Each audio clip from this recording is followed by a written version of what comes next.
we can start the meeting. Yeah, I think you can start. Yeah, I know we are 18 people. So then it's my task to welcome all of you to this first circular webinar given by the SYMBIOMA project. So today it's the Norwegian webinar, and the focus is on potato side streams. So my name is Ingvild Martinussen. I'm the head of Department of Horticulture in NIBIO. And I'm supposed to give the first talk, and it's more like an introduction to potato production in Norway. And this meeting is recorded. For your information, if you don't mind, don't say anything. If you do mind, please tell. So I'm sharing the screen now. Here, this is always a bit exciting because if you have two screens. So do you see my presentation now? Yes. Yes. Yes. And then I'm going to have it in As a full screen. Yeah, like this. Is it like a full screen? But do you see the next picture? We see the next slide, so I think. Yeah, so then I will switch screens if it's possible.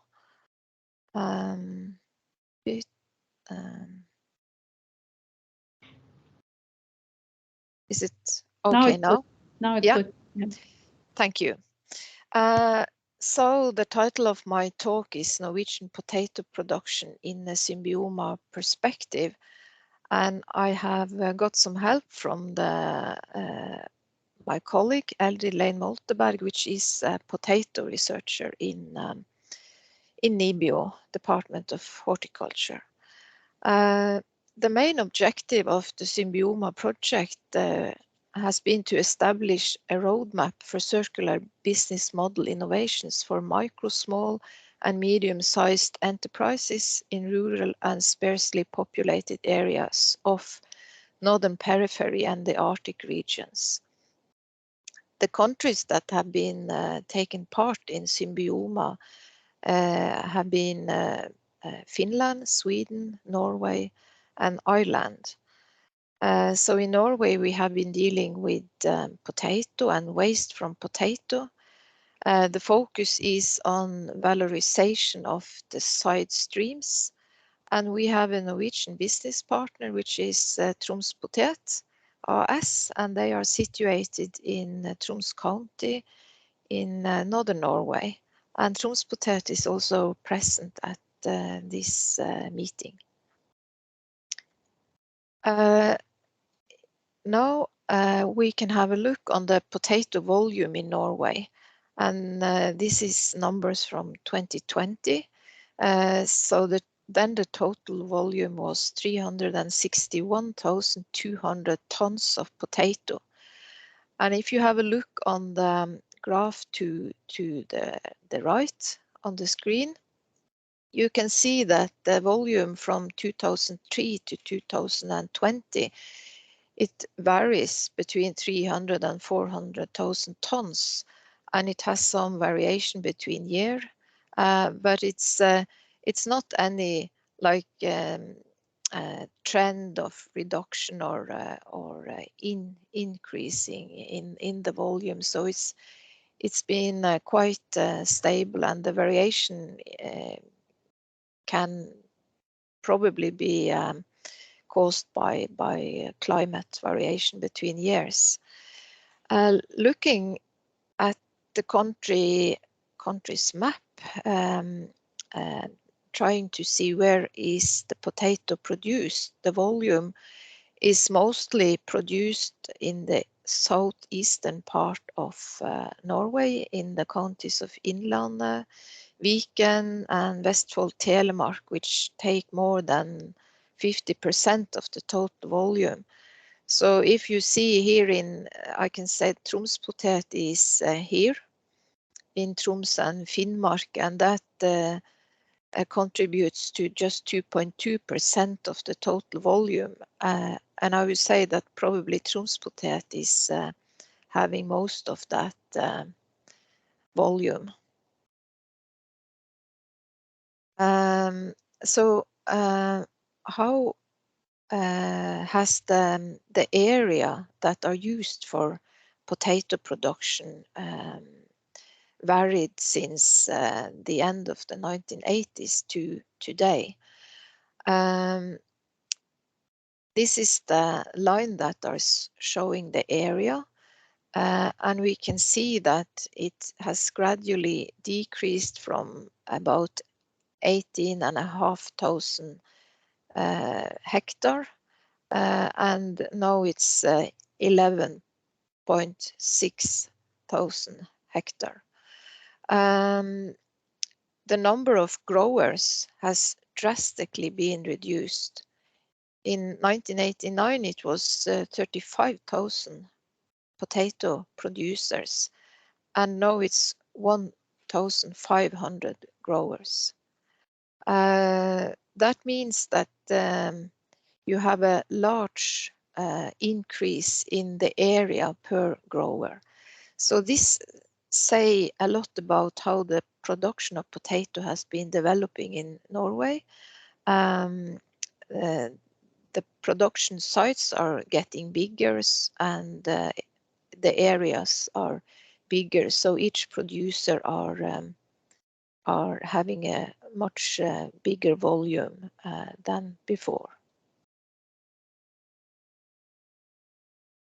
So now I'm going to talk a bit about the challenges in the Norwegian potato production and the area of research, and next slide a bit what we are doing in NIBIO. And the reason for this is that all the research is actually focused to increase the income of the different steps in the value chain of potato production.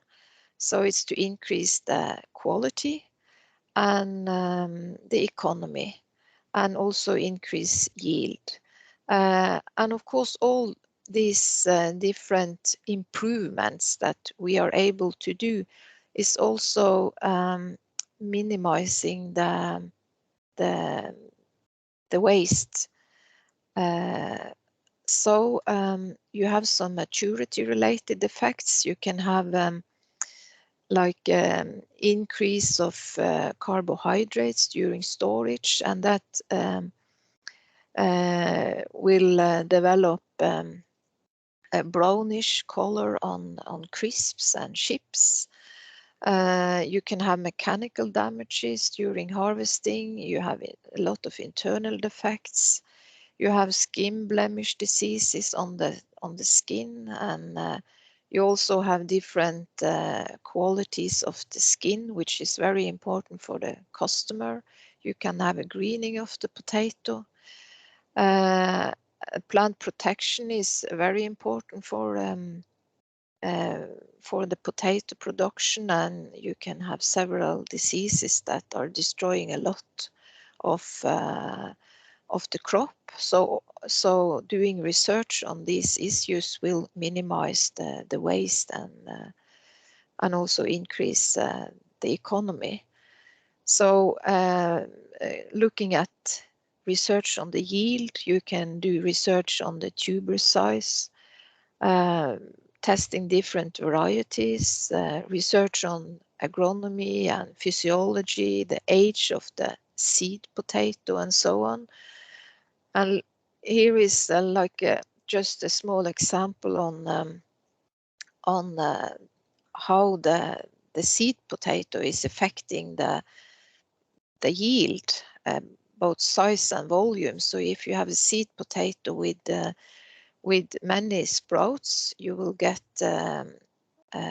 under that grass you will get a lot of small potato, and if you have few sprouts you will have fewer potato but larger potato. It's also a matter of storage. You know, if you are able to store potato for a long time and still have a good quality, you can actually think that you can increase the production and still have a Norwegian potato on the market during spring.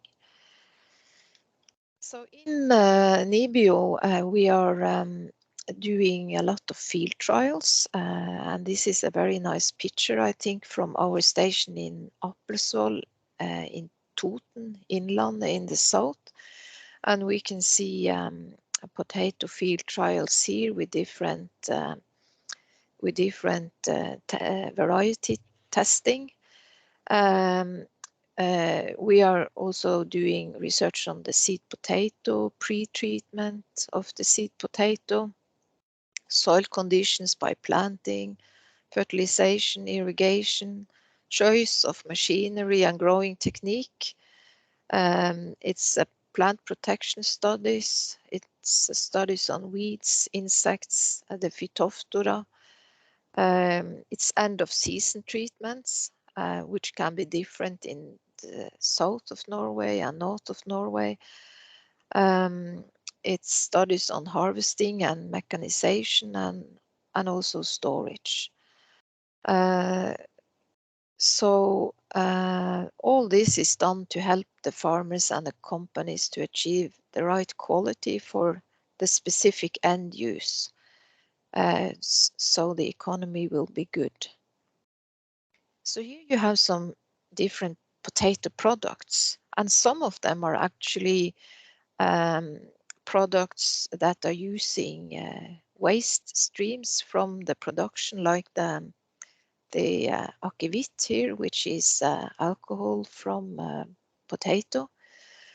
We have different packaging of potato. You have small potatoes, large potatoes. You can have crisps and potato flour and chips, and here you have some frozen rusty potato. And I think that potato is going to be very important as part of you know, an increasing demand for vegetarian food, and quite much of processed vegetarian food is imported. So my hope is that we have more potato from Norway and also root vegetables from Norway in processed vegetarian products. So, and here you also have some tapas potatoes with marinade.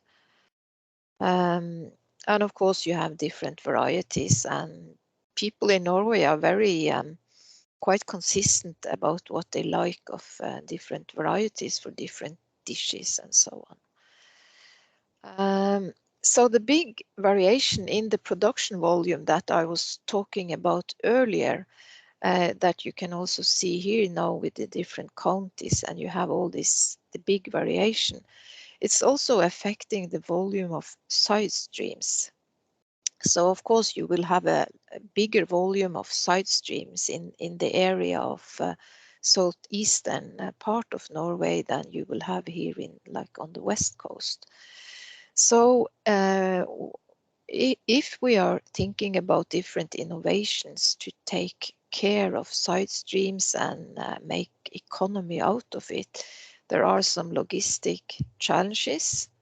I think that we are should go for regional solutions for handling the side streams to minimize transportation, which is costly and also not sustainable. So of course sustainability is also about money. The solutions should be part of the business model of the company, and I think we are going to see some very good examples of that later on in this webinar by our two businesses, HOFF and Maarud, and also taking care of the side streams could be a collaboration between different companies, and also like different areas of natural resource businesses. So it could, for instance, be a blue-green collaboration. Hilde will talk more about this maybe.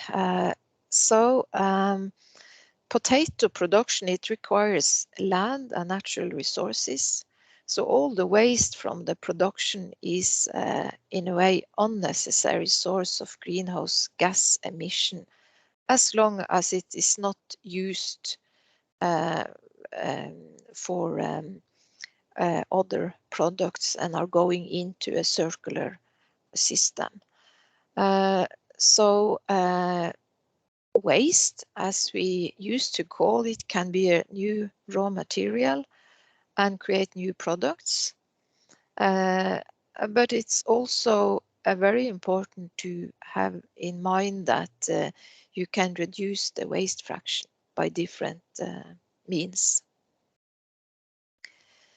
So I will end my talk by this slide, that the value chain perspective should be in mind when you are talking about the waste handling.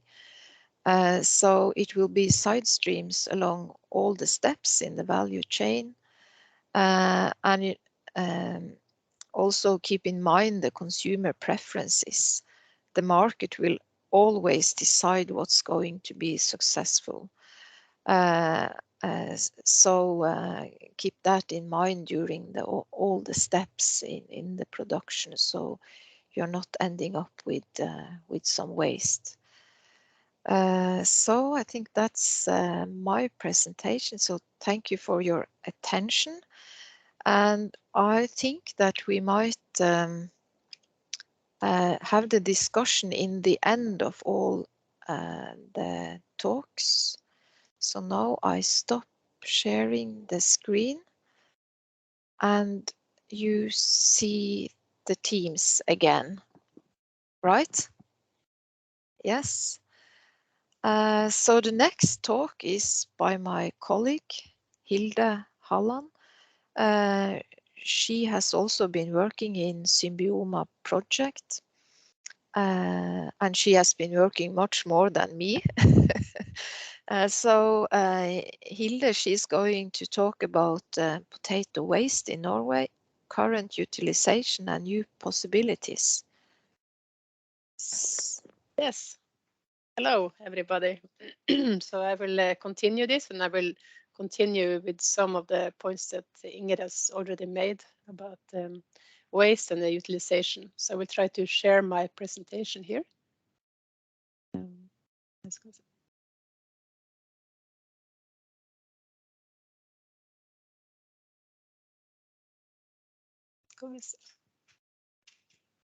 Do you see my presentation? Yes, you can see it again.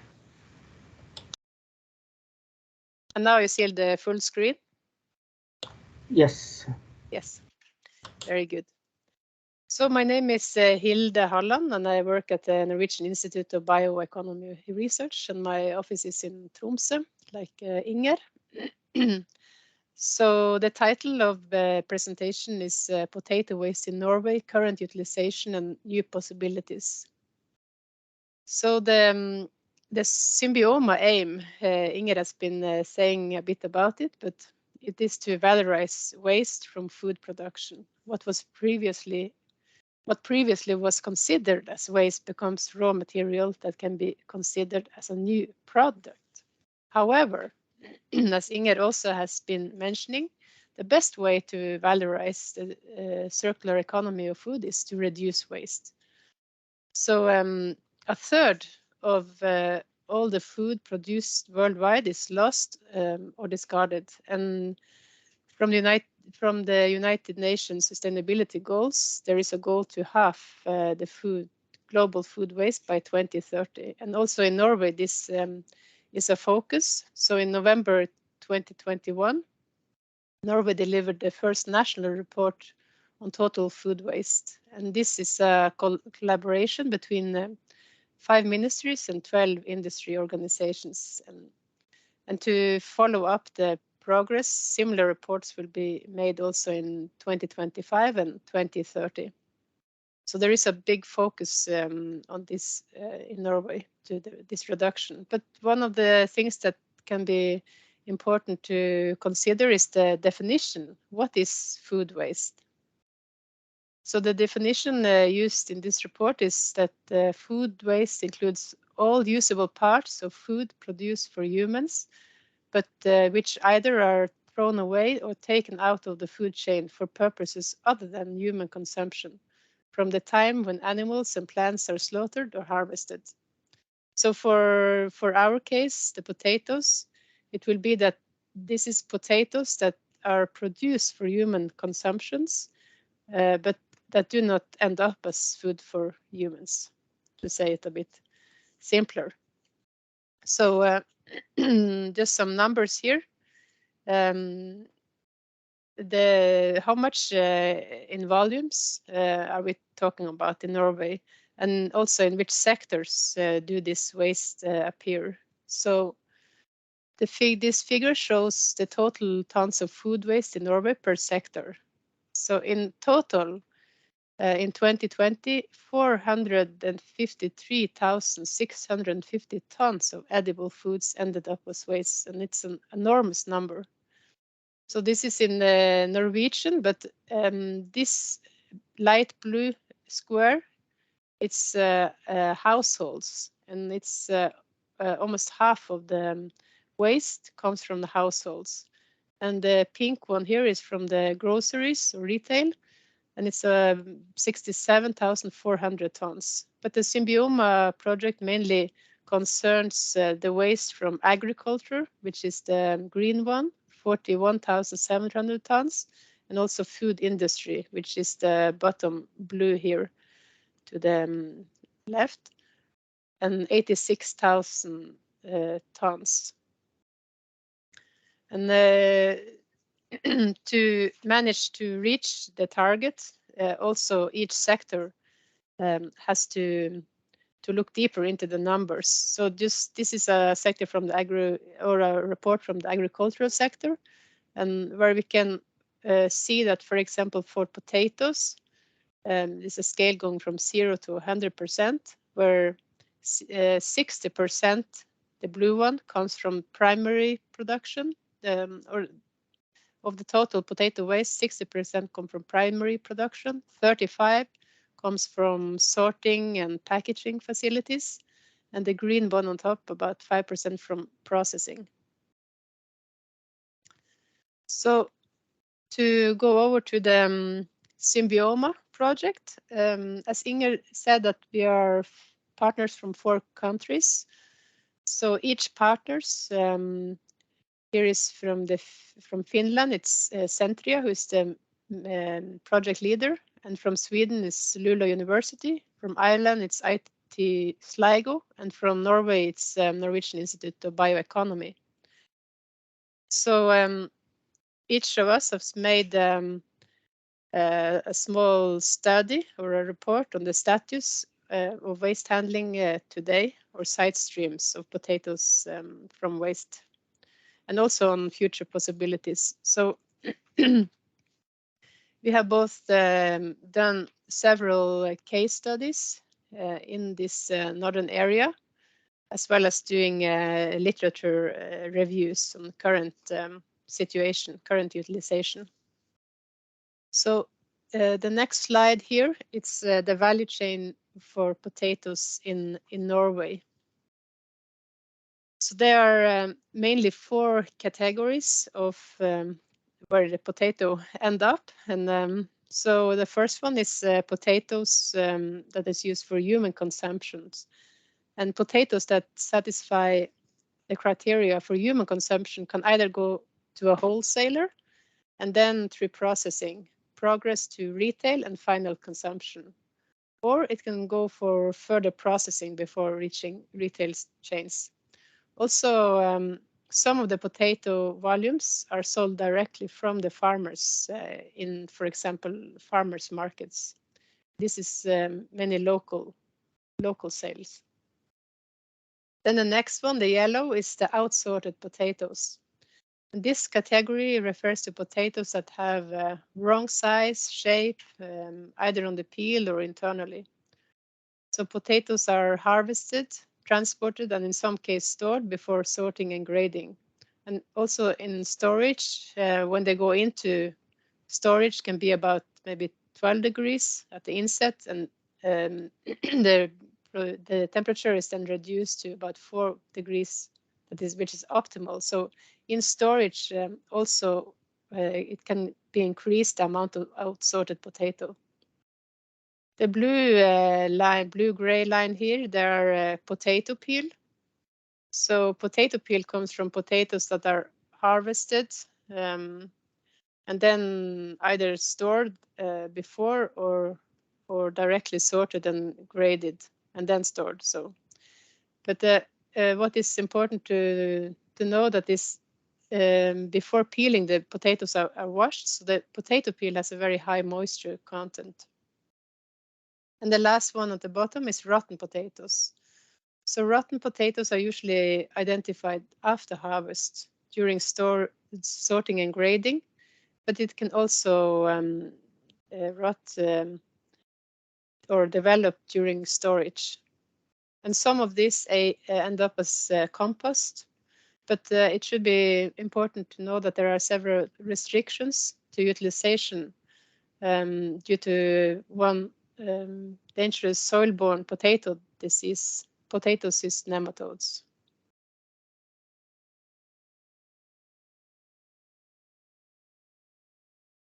So a little bit about current and also a little bit about the future opportunities for potato waste utilization. So the first three here on the top, which are compost, animal feed, and seed potatoes, this is what mainly farmers use now.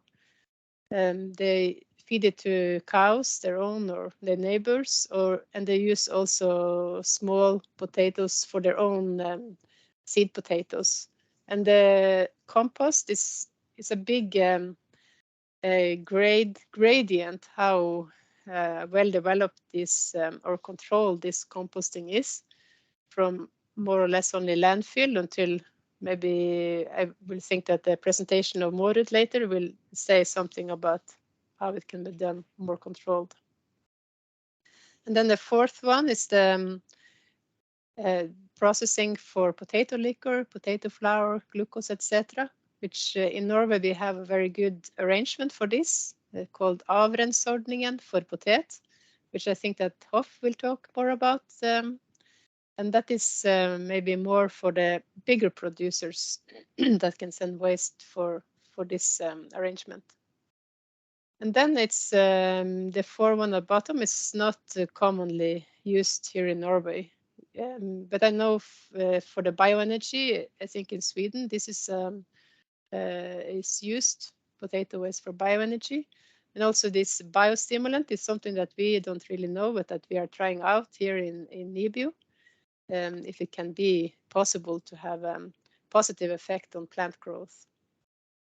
So also for protein production, which I know that there are thoughts of, for example, in Sweden, and also in NIBIO we have a facility for testing for producing insects on organic waste material. So this is can also be a possibilities. And also further chemical processing that I know that in Ireland they are looking into, for example, for health supplements. So just here some of the challenges. Inger also talked a bit about this, but the first one here is one challenge, or that it's quite the strict requirements from wholesalers, which potatoes that will go through their streams. So for example, the farmers who sell their potatoes directly to customers, they report that they sell more of their yield because they can sell both big and small and strange looking potatoes that maybe will not be able to go through a big volume from a wholesaler. Also logistics, the shelf life of perishable biological material, very moist, especially the peel. It's a challenge because it molds very easily. Also for farmers to do something about their potato waste, it's a bit difficult alone because they are too small, and the solutions or investments will not be economically viable. So it's important with collaboration with other farmers, but also other food producers. Like, for example, here it would be fishing companies, or also in the SYMBIOMA project we also have breweries into. So to look at more of these companies that can collaborate, I think we will be important to make larger facilities. And also in the end, it's about this potato cyst nematode that can spread with soil and infected machinery and equipment. So we can have some restrictions of how to use this the potatoes. This is the last slide here. That in the SYMBIOMA project we are currently developing a TIP. It's called Technology and Innovation Platform, where we will gather all the information that we find in the SYMBIOMA project, and hopefully it can guide companies in making decisions of other ways of valorizing their food or their waste. So the webpage is called, or the address is symbioma.eu if anyone is interested. Yes, then I will just say thank you for letting me present this to you. So I will turn this off. Thank you very much, Hilde, for a very nice overview of the waste streams of potato production. So as I said, we will wait with the discussion to the end. So now it's a great pleasure to introduce to you Elling Ødegaard from Maarud AS. And he's going to talk about tile composting based on waste from potato-based industry. So the screen is yours. Okay, thank you. I will try to share my screen first. Are you able to see this now, or? Yes. That's good. Yes. Yeah. Everything's good. As you said, the topic is the pile composting, and based from it's waste from our factory here at Maarud. So it's all kind of organic waste related to the chain through the factory from the reception of the potatoes. Just for all of you to know where we are situated, we have the map of eastern part of Norway, and we are in Innlandet, about 1 hour drive northeast of Oslo. Maarud has been situated here with the chips production since 1936, and last year we had a turnover about 80 million euro. 200 employees, while 160 of those are working at the factory here at the site. The sales of snacks is about 13,800 tons, and potato chips is a very significant part of this. We're handling this through the sales office in Oslo. I believe that we are purchasing about 28,000 tons of potatoes annually. A little bit about the project that we have been carrying out over the last 1.5 to 2 years. We had quite a bit of challenge with our organic waste from the factory, and we've been looking at different ways of treating this so it can be recyclable. And as it has been mentioned already, this is especially challenging due to the danger of spreading potato pest as potato cyst nematodes. I attached some photographs of how they are looking, and also for the juveniles that comes out of the eggs. The approach of our project has been to find proper heat treatment of the waste, which is of course necessary to make sure that all the PCNs are treated so they cannot infect anything when the compost is going to be used. Then of course it's very important that we have determined the process parameters to take care of the PCNs, what is sufficient. And to help us with this, we have hired a consultant from NIBIO to work with the pilot composting project. This consultant has made a lot of small-scale tests in DEVAR vessels. We did different mixtures of waste, different compositions to make to come up with an optimum recipe that will give us the sufficient temperature over necessary time. Then of course the information that we got from the laboratory, we have tried it out in full scales in our piles. And the process parameters that we are working on for the time being is to be above 55 degrees for at least 28 days. We are turning also 2 times during this period, or 60 to 65 degrees for at least 21 days. So this is a combined period with temperature that we had to document over different cycles.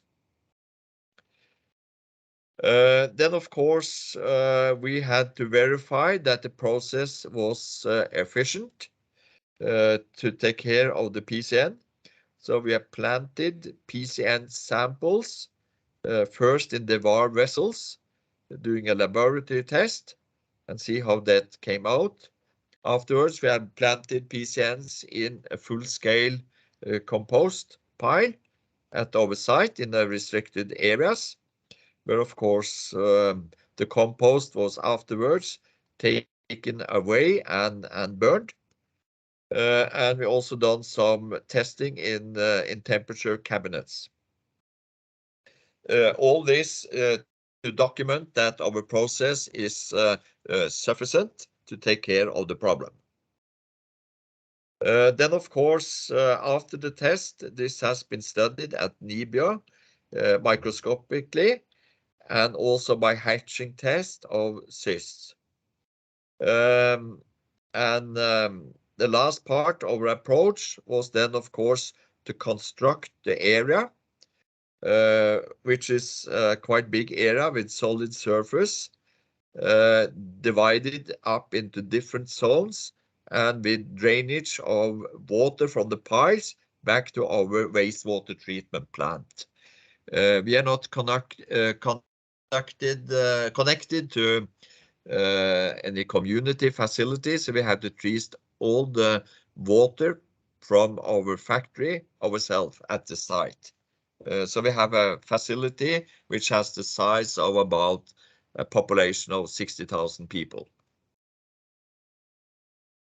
So this is how it looks like. We had to establish this. Since we're in a rural area, there's no lack of areas in our neighborhood. So we acquired an area next to our wastewater treatment plant. We had part of it built up already. It's divided into 4 different zones. We have the bulk agents and the raw materials. So the bulk that we need for the process and all the ingredients that goes into recipes. Then we have a hygienization zone where we are doing the heat treatment and turning the piles. At the end of the hygienization zone, we have a cleaning area. So all the equipment has to be cleaned before we move into because this is the unclean zone, or the red zone as we call it, and before we move it to the ripening zone where the compost is stored for several months to mature. And then finally we have the final mature compost that's going to be used in the clean area or the green zones. So all these areas are separated by physical barriers and gates, so nobody can access these areas without our approval.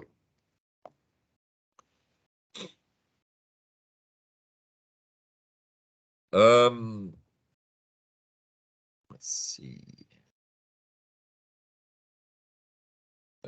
This is what it looks like in the ingredients areas. We can start with the bulk of wooden chips, which is an important factor in the recipe. So we can pile the compost, and it also gives sufficient influx of air. So we add oxygen to the process, which is very important to reach sufficient temperatures. Then we have the sludge from the wastewater treatment plant. So this is everything that's taken out when they're cleaning the water. It has a variation in solid, in dry matter. And of course, we have to adjust our recipes a little bit to the dry matter content. We are producing about 1,500 to 2,000 cubic meter of sludge during a year. Then we have some waste from the potato receptions. We have some soil with the small pieces of potatoes. It could also be potatoes of bad quality that we cannot use for chips manufacturing, that we can use in the compost. And then we have the gray starch, which is a byproduct after removing the soluble white starch, which has some value. So the gray starch is from the slicing of the potatoes. And we have quite a lot of volume of this through the year that we add to the recipe as well. Then you can see how we are mixing this. We are, it's like making a sandwich. We have different ingredients put on the sandwich, and then we have a wheel loader with the bucket that mixed all this together.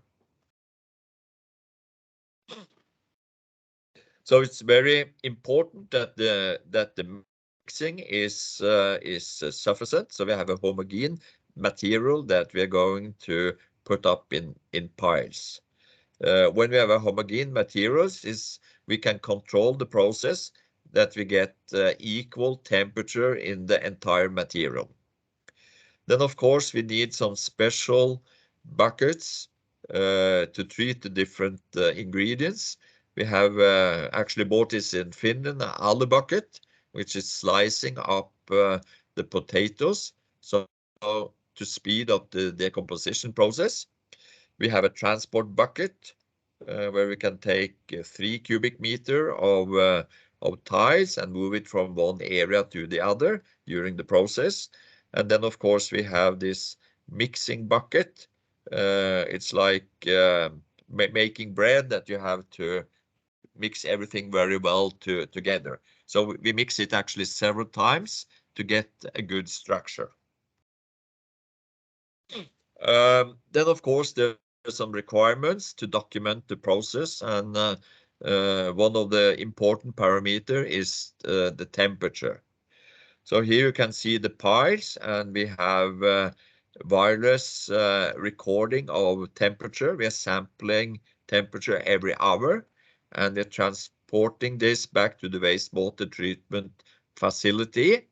All the signals go through some repeaters. It's a distance about 300 to 400 meters, and all this is logged into the office of the wastewater treatment plant, and the data is stored on a PC. So we have everything electronic to document the process. Let's show you the first stage. It's a nice photograph here from the air, where you could see 5 different tiles in the red zone during heat treatment, and you could see all the temperatures that are recorded here. So here is an example of pile number 62, and we are using 4 different sensors in the pile. And we're following the temperature by pile. So it's very important that the temperature variation is as little as possible between the different sensors. So the heat treatment is sufficient in all the materials. This graph is representing the days since we started the heat process. And the start of the process is when you are putting up the pile, actually. We're adding some old pile in the recipe as well to get the right bacteria in place, and also some startup energy, so the process goes up quite fast in the beginning. So it's important to have a steep curve here, so you don't burn the energy at low temperature, which doesn't do the process any good regarding the PCNs. Then, of course, we have some rules how long you should be in the different cycles. So after some period of time, we have enough temperatures, and we turn the compost, and we start recording again. So here we have turned the compost actually 3 times, and you can see that we are not peaking the same temperature in every cycle, so the energy is reduced. So I would say that we are able to do 3 cycles above 55 degrees and at least 28 days. In order to evaluate how many times you should turn the pile, we're doing a lot of monitoring.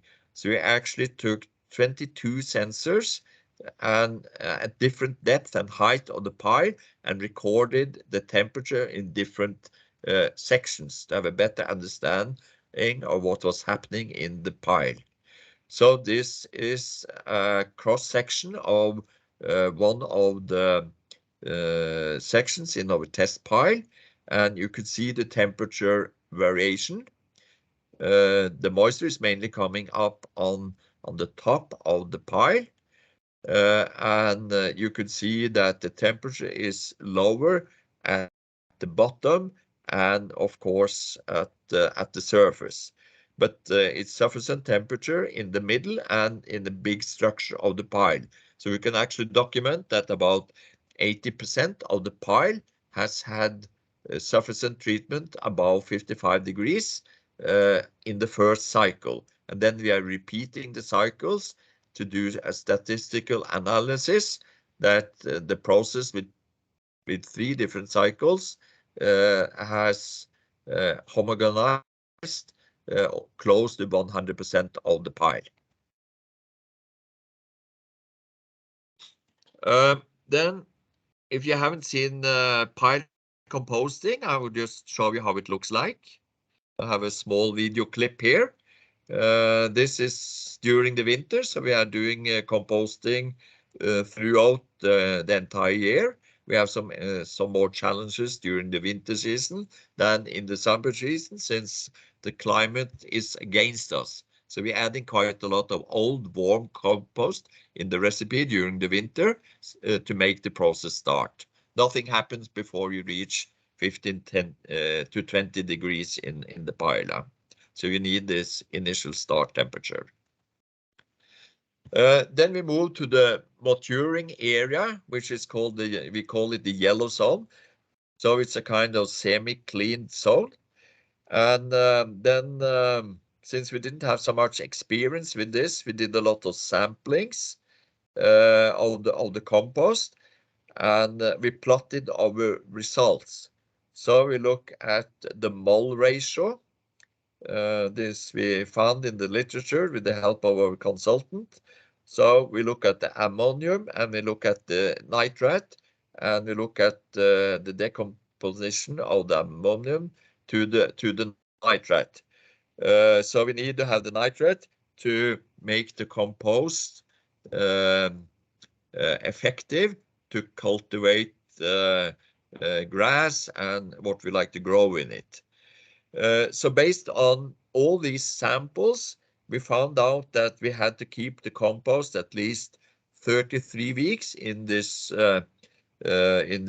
maturing area to have a process that a compost that is stable. And after 43 weeks, it's fully stable, and it smells earth, and all the smell from the waste has been gone, and all the testing has been done to document the process. This we do for the planning purpose and also for the capacity of the area, so we know how long it should stay in the different part of our area. Then, of course, when the compost is ready, we start the star screening of the mature piles. We separate the wood chips from the compost. And the wood chips, these we can recycle several times in new piles. And the ready compost, of course, we need to do a lot of sampling and various kind of tests to document the content. So what's our project status? After 1.5 years, we feel that we have learned how to do this. We can do this ourselves now. The department is working on this on a day-to-day basis. So we are about to complete the project. We have about 600 cubic meters of stable compost that we produced last fall, and we are going to screen about 3,000 cubic meters or 3,500 cubic meters of tiles in late May, and then we expect to have another 600 cubic meter of stable compost in early June. Of course, we had to do the sampling and the test procedure to make sure that there's no PCN and the fertilizer value and everything is documented, and a product declaration has to be produced for the finished product. Then, of course, since we have done this so thoroughly and have very well control of the process from the start to the end, we got the approval from the Norwegian Food Authority as late as March this year. So they found no reason to not approve the process based on what they have seen physically on the layout, but also on our documentation of the process. So what are the benefits? From a factory point of view, the organic waste problem we had at the factory where things were piling up has been solved, and we're using pile composition. It's a natural process, so we don't have to add any energy in this. It's a biological process. And it's a very flexible process. We can use it on all the organic waste that we have in the factory, in the different sections of the factory and the wastewater treatment plant. We can adjust the recipe to variation in the composition of the waste. The ready product, the compost, has a very good fertilizer values. And most of all, we have no heavy metals in the compost. Everything is class 0 because we have 100% control of what goes into our process. It's only the factory that's affected. We know what we brings in, we know what we add, so we have very good control of the process compared to what's happening, for instance, in local community wastewater treatment plants. And then, of course, there are no foreign objects, so no glass, no metal pieces. Everything is very clean. And as a factory manager, of course, I'm happy to see that the product has some value, not only that it can be used, and this value we will believe to cover quite a big piece of the operational cost of treating the waste.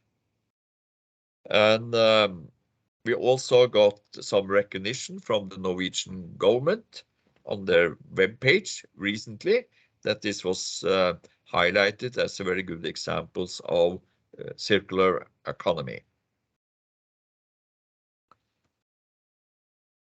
I believe that's Thank you very much, Elling. It was very, very interesting. So I'm wondering if you are able to stay to after the next talk to take part in the discussion, or are you? Would you like to have questions directly to your talk now? I would prefer to have some questions now, if there's any, because I have a new meeting in 1 hour. Fine. Fine. So maybe you can stop sharing the screen so I don't have to see myself like Sure, two times. Yeah. Thank you. Yeah, so then we will open for questions for Elling and his presentation. I can ask this kind of question, Egidia Rainosalo.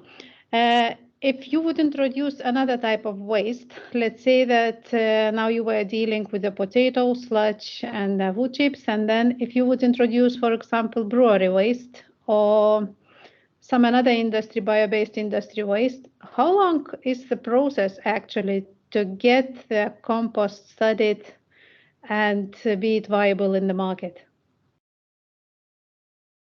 I think that you have to restart it as a separate project on the specific waste, that you cannot say it takes the time bucket is always 9 months.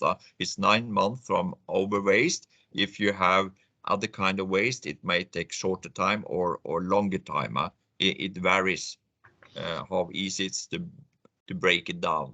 That's our experience, and that's what our consultant said also, that he had been working a lot with waste from the household, and that process took much longer time. So our process is quite fast. How it would be with the breweries, I couldn't really say. You have to test it out. Okay, thank you. Yeah, any more questions?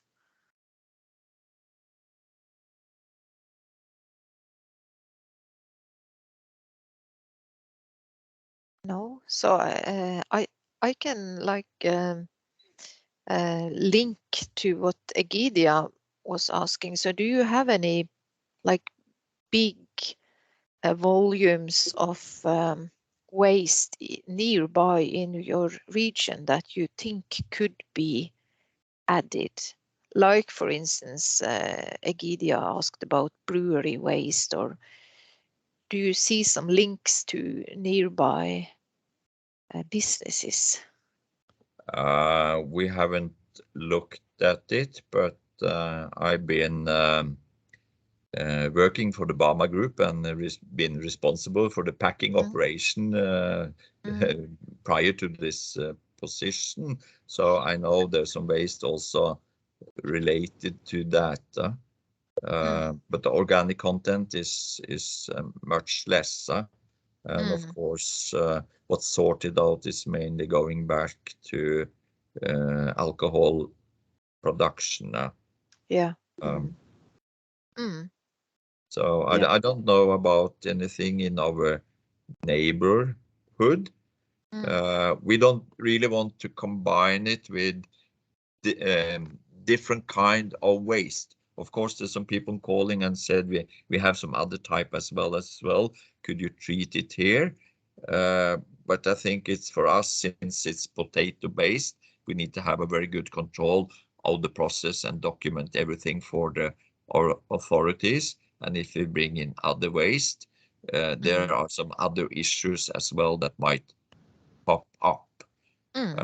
So we are mainly focused on our own factory and treating what comes out of the factory, and the dimension of the area is adapted to twice the capacity of the factory. We have some history that we have to treat as well. Yeah. Yes, I think that we need to go to the next talk. So thank you again, Elling, for your contribution. Okay, you're welcome. Thanks. So next presenter is Ingvild Rosshaug Sveen, and I have seen you that you are present.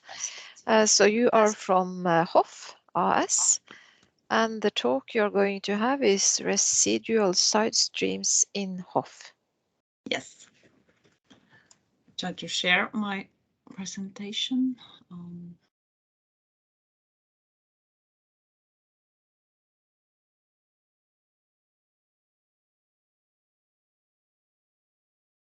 So we can see you, but yeah. Yes, now we see the presentation, and if you take it in presentation Modus. Is yes, that working? yes, perfect. My name is Ingvild, and I've been working in HOFF for 15 years actually. And I am a manager for product and process development. Our side stream man is currently skiing in the north of Norway, so I'll try to cover this for him today. I will give you a brief introduction to HOFF, what we do, the production, and then the side streams from our production. It all started in 1844, I think, with the production of alcohol at Sundnes, where I am currently visiting today. And that's in the middle of Norway. And today we have a revenue of 660 million. And we produce a wide range of potato-based products to retail, food service, and industry customers. We have 522 owners, and of those, about 200 are active potato farmers. It's a cooperative, so the owners are the farmers. And we utilize 1/3 of the potatoes grown in Norway every year. And we take and use more than 30 varieties. We mainly use Norwegian potatoes. That's in the nature of being a cooperative. But when we have to produce during the summertime, we sometimes have to import because the Norwegian potatoes are full of sugar and low with starch. And we are about 150 people working at 4 different sites. These sites are placed in the areas of Norway where there are potatoes are grown. I work at Gjøvik, where the headquarters is, where we produce the French fries, which is perhaps in Norway our most well-known product. And we have some coated products, and we have the ethanol production and dried flakes. And then we have site in Brumunddal, just over the lake Mjøsa, where we produce not glucose, but glucose syrup from starch, potato starch. And then in Jæren, we have the sous vide production and starch there as well. And number 4 is where I am today. We produce rusty and palm noisette starch granules and flakes. So we have a wide range of products. And since we are a cooperative, the purpose of HOFF is to create and sell attractive products to the market by industrial processing of the potatoes grown by our own owners and thereby increase the value of the potatoes. And there is one of our happy farmers. This is just to show some of our products. At the left we have the retail market, and then we have the food service, and then at the end the industry products. And when we talk about side streams, it's mainly from the industrial productions because they are the most processed products. And then we have this sustainability. Our ambition is that our consumers, customers, employees, farmers, and general public shall look at HOFF as a responsible business with high focus on the environment we operate in. I should have, a marker to explain this, but this is a figure showing our circular economy. We use the potatoes that we buy from the farmers. The high quality potatoes goes into fries and hash browns, etc. And then we have low quality potatoes going into ethanol and starch and glucose. And then we have the part where we also take potatoes from other industry around us to produce ethanol, starch and glucose.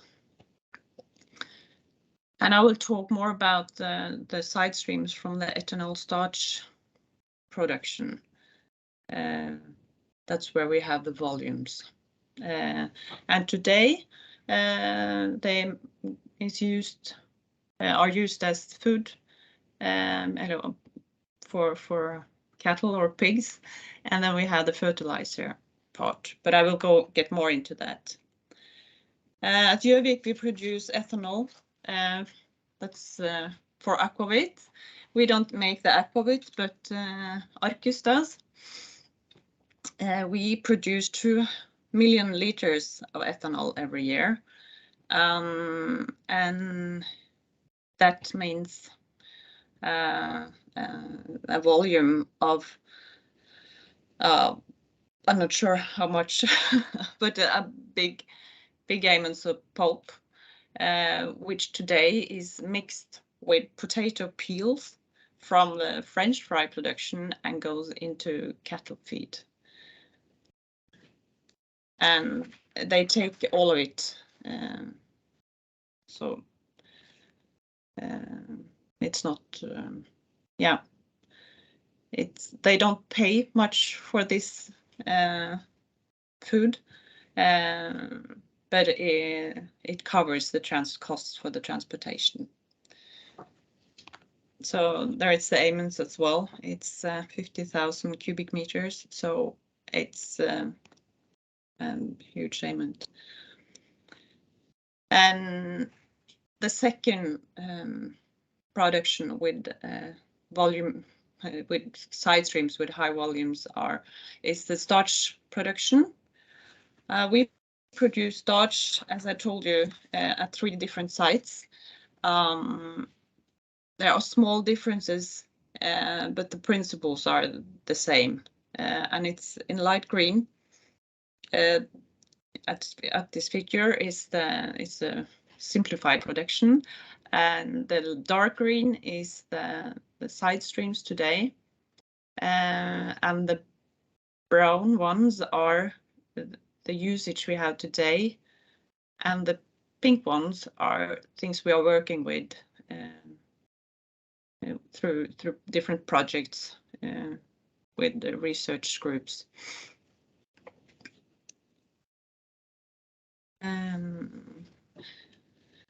We'll talk about the pulp first. It's the starch.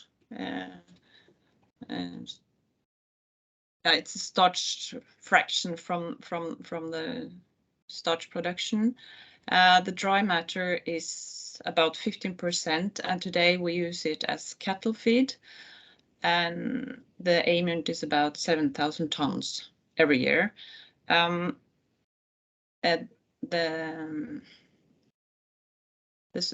pulp we have just at Sunnes and at Brumunddal. At Jæren we mix it with the potato fruit juice and make a kind of slurry. I'll get back to that. As I said, the pulp is the fiber fraction of this production, and we have actually since 2016 been working to with a process to be able to take out the fibers and use it as an ingredient in food. We know others do as well in Sweden and Denmark, and it's working well. And we have been looking into with some grinding process to get the fibers smaller and the uptake of water is bigger. So we have tested it in gluten-free baking to give the bread texture. In emulsion we have used it to see if it can leave out some of the fat in mayonnaise, for example. And we have also seen that it's improving the shelf life of I don't know the English word, lumpe, where it seems like the fibers are holding so hard on to the water that the molds have a problem with growing. And always when we work with these projects, it's important that we don't get a new production with new side streams that we can't use. So that's also a part of this project.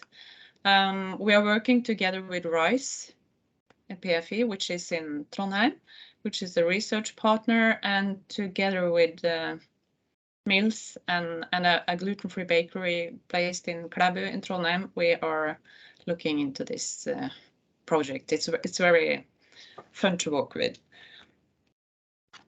And then we have the second fraction in the side stream in the starch production, which is the potato fruit juice, which is where the proteins are. With lower dry matter, it's about 4%. And I think we have about 7,000 tons as a total amount in whole HOFF. In Sunnes, they use it as a fertilizer. In Jæren, they mix it with the potato pulp and the rest and used as a cattle feed, and the excess volume is a substrate for biogas production. In Brumunddal, there is another process. We take out the protein with a process including pH adjustments, and then we treat the rest with heat and get it into a syrup, which is also used as a fertilizer. The protein which is taken out now is used as in feed, cattle feed production. But it's of course interesting for us to look into the possibilities to take it into food, because we also produce vegetarian products, and we know that the proteins, also vegan proteins are popular these days, and the potato protein is actually a good protein for food because of the content of essential amino acid. And for the thickened potato juice, we are looking into biogas production. And then we have in Gjøvik, we produce about, I think, 11,000 tons of French fries yearly. And these potatoes are peeled. So the peel today goes together with the side stream of the liquor production into cattle feeding. But we have also been working together with, I know the English word, Høgskolen i Hedmark. And we have isolated an antioxidant from the peel, which is very effective. We have tried it in sunflower oil and rapeseed oil and see that it's working very well. So we actually have finished 2 projects for them and are now about to try to get a 3rd one funded. And then we will test more in our own production, like flakes, where we also use antioxidants today.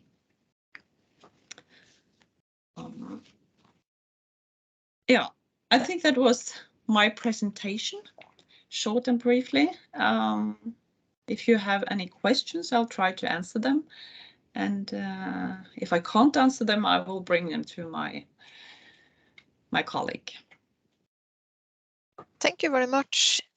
Any questions for Ingvild? So I was curious myself about what you said about the antioxidants. Yeah. From the peel. And thinking about that you have yellow-skinned potato and red-skinned.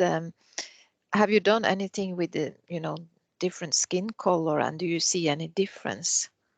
We haven't looked into it, but I guess there are differences, yes. And I would think that the red ones are higher. But yeah. So is it very pure, like fraction of antioxidants? Do they taste? Do you get some bitterness into the oil? No, the taste wasn't a problem, but the color was at the beginning. So we had to look into that, because if you get a beige color, it's not very attractive for food market. But it's yeah, there are things to be tested, but it's the product itself is working. I think very often our problem is to get a production technology that is working and don't give us new side stream, which we can't use for anything else. So that's a big part of our projects as well.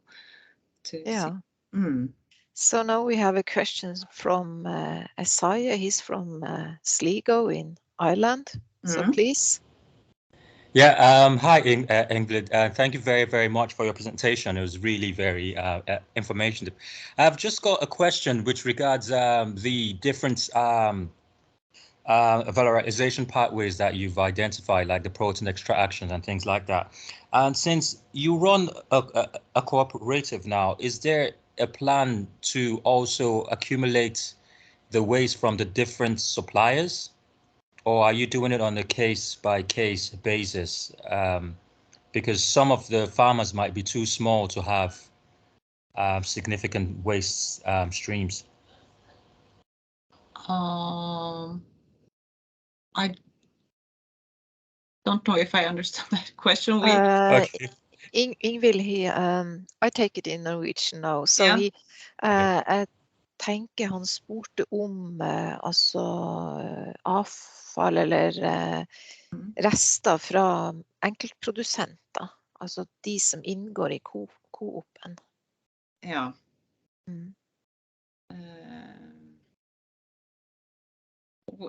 We are currently working just with the side streams, which are at our sites, and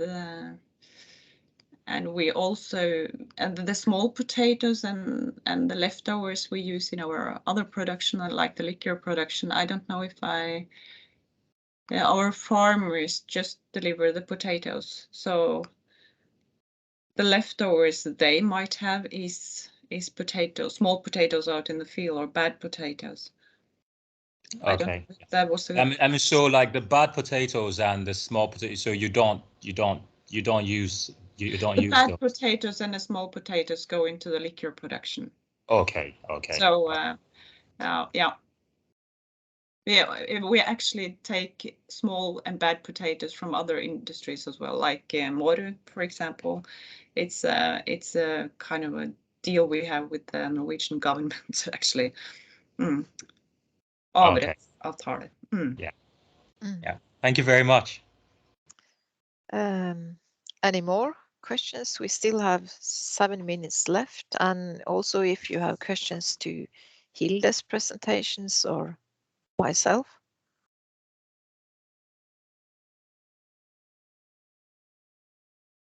So you mentioned, Ingvild, that you it's always a matter that if you have some new production, that you might get new side streams that can create a new problem. So are you doing like modeling of any kind, like economical calculations of what would be the next smart step to do? Yeah, it's a part of those, like the fiber project. We have also a processing partner in it, La Fopa. It's company which work with production and side stream and what solution can come into it and what volumes, and so it's also it's easy to find the fiber, the protein. It's more difficult to get the process into industrial size, and that it's that is cost effective to So I mentioned in my presentation that the biggest production is in the area where both HOFF and Maarud are present. So do you have any ideas what should be done in the other regions? The transportation cost and so on would be quite big, for instance, for Troms Potet.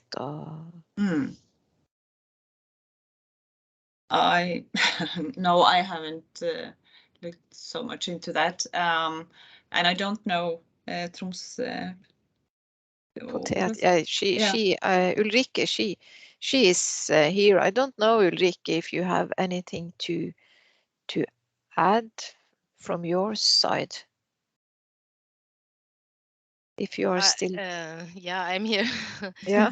Yeah, I could say we have if you have some kind of waste problem, then some few tons of this waste is a problem. But if you're going to make it to product, then the few tons are not much not enough to do something really big. It would be a question about of course, how many money you're putting on it, and of course compost is very interesting for us too, but we have a long winter and a very cold one too.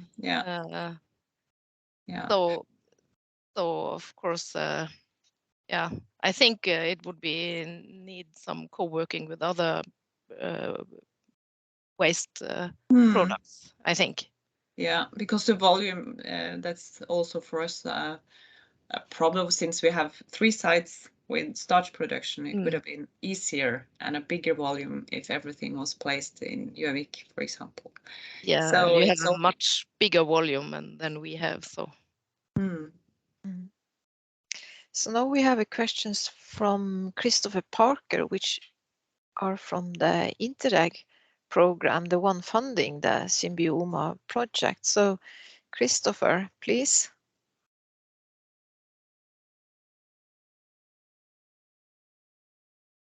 You have to unmute yourself.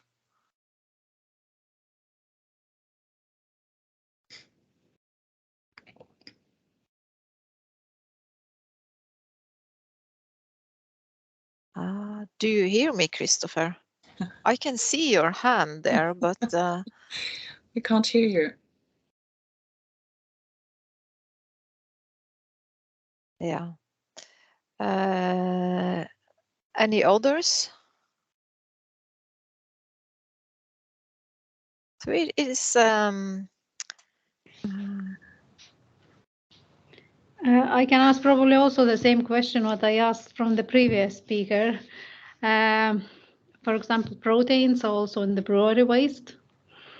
Protein in the BHG. Then you have, I think, from some bakeries maybe. So other places where kind of waste which contains protein, and because it's also from the food stocks, so you could extract those proteins in the same process.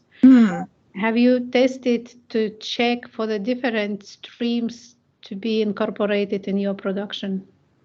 No, we haven't got that far, but it's we are working in some projects together with the brewery actually to look into that. It's also funded by the Norwegian Research Council. So it's the protein part is we are working a lot with that. Yeah. Okay. Thank you. So now I can see in the chat that Christopher has a question in the chat. What was the SME take up? And I'm not really sure what you mean with take up. Could you specify it? Is it about economy, or do you understand the question, Ingvild? No, I'm sorry. Involvement of SMEs. In which I think I need an explanation for that question to be able to. The definition of SMEs is maybe HOFF is regarded as like a bigger company. Yeah, we are. Yes, we are big. We just rolled over from medium to large. Yes. Yeah. So you know, because this project is it's focusing on SMEs. So but you are a co-op with a lot of farmer that are owners. So I don't know, Christopher, if that's the answer. Were companies interested in your work?